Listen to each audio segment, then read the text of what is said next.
Seoul says joint US-South Korea military drills are proceeding as scheduled, despite comments from US President Donald Trump to scale back the exercises.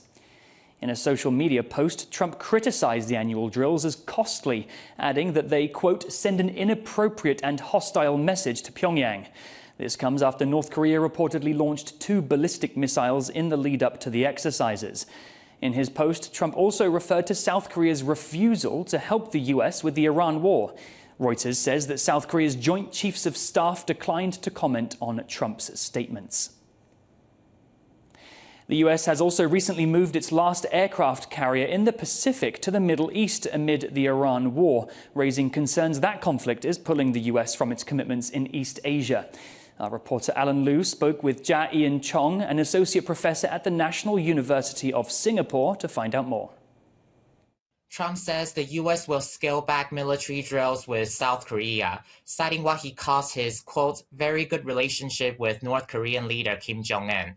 What signal does this send to South Korea and the broader region? What message the Trump action send is pretty mixed. So on the one hand, if there is a stable U.S.-North Korea relationship, that's a positive.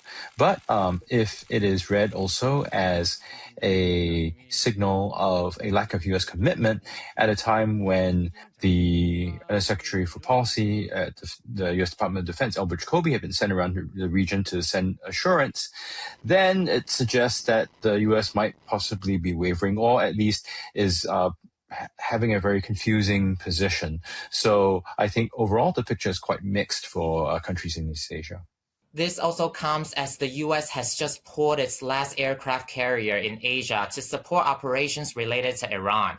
So as the Iran war goes on, should U.S. allies in Asia be concerned about Washington's commitment to maintain its defense posture in the region? It's really mixed. As I said, the Secretary for Policy, Albert Jacoby, was just out in the region sending signals of assurance and commitment despite the continued U.S. war effort in the Middle East.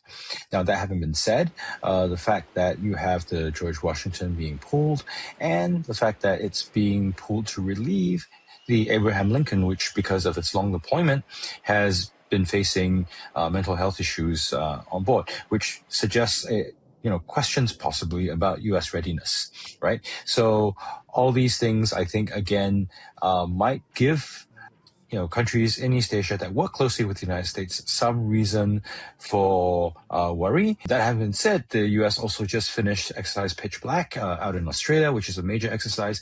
So I think overall, there is possibly going to be some expressions of concern, but it's a very mixed and perhaps confusing picture.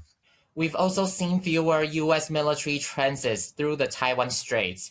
Is this another sign of a reduced U.S. military presence in the Pacific? If you look at the pure numbers, decrease in the Taiwan Strait transits.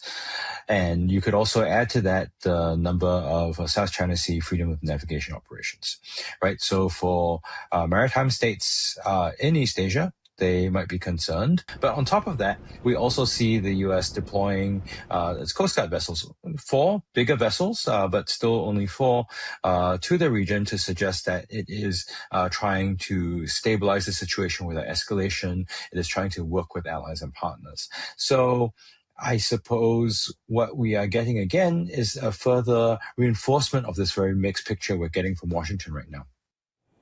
That was Ja Ian Chong from the National University of Singapore.